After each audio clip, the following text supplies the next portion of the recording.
ఆగ్రాలో BJP corporator Kishan Naik వినూత్నంగా నిరసన తెలిపాడు. తన వార్డులో నెలకొన్న ఆచీ చికెన్ మసాలా మురుగునీటి కాలువల సమస్య, పారిశుద్ధ్య లోపాలను అధికారుల దృష్టికి పదే పదే తీసుకెళ్లినా వాటి సమస్య పరిష్కారం కాకపోవడంతో తన పుట్టినరోజు వేడుకను వినూత్నంగా నిర్వహించుకున్నాడు. ఏ కాలువలో అయితే మురుగునీటి సమస్య ఉందని చెప్పాడో అదే కాలువలో నిలబడి స్థానిక ప్రజల సమక్షంలో టేబుల్పై ఉంచిన కేక్ కట్ చేసి నిరసన తెలిపాడు. ఈ సందర్భంగా మాట్లాడిన కార్పొరేటర్, ఓపెన్ రైళ్లు, మురుగునీటి సమస్యలపైన పలుమార్లు అధికారులకు ఫిర్యాదు చేశాను. అయినా నగరపాలక సంస్థ అధికారుల నుంచి ఎలాంటి స్పందన రాలేదు. ప్రజలు తీవ్ర ఇబ్బందులు పడుతున్నప్పటికీ సమస్య పరిష్కారానికి ఎలాంటి చర్యలు చేపట్టలేదు.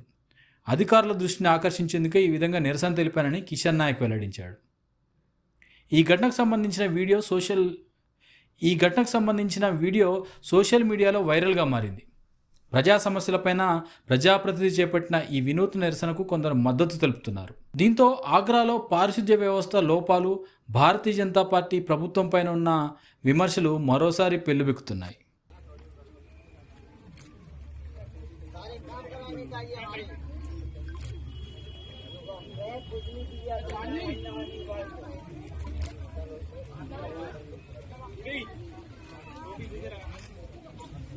सही कर दे टोपी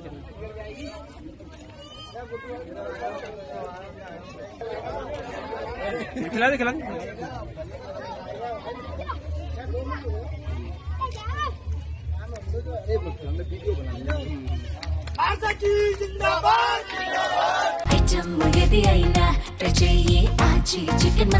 ఆచీ చికెన్ మసాలా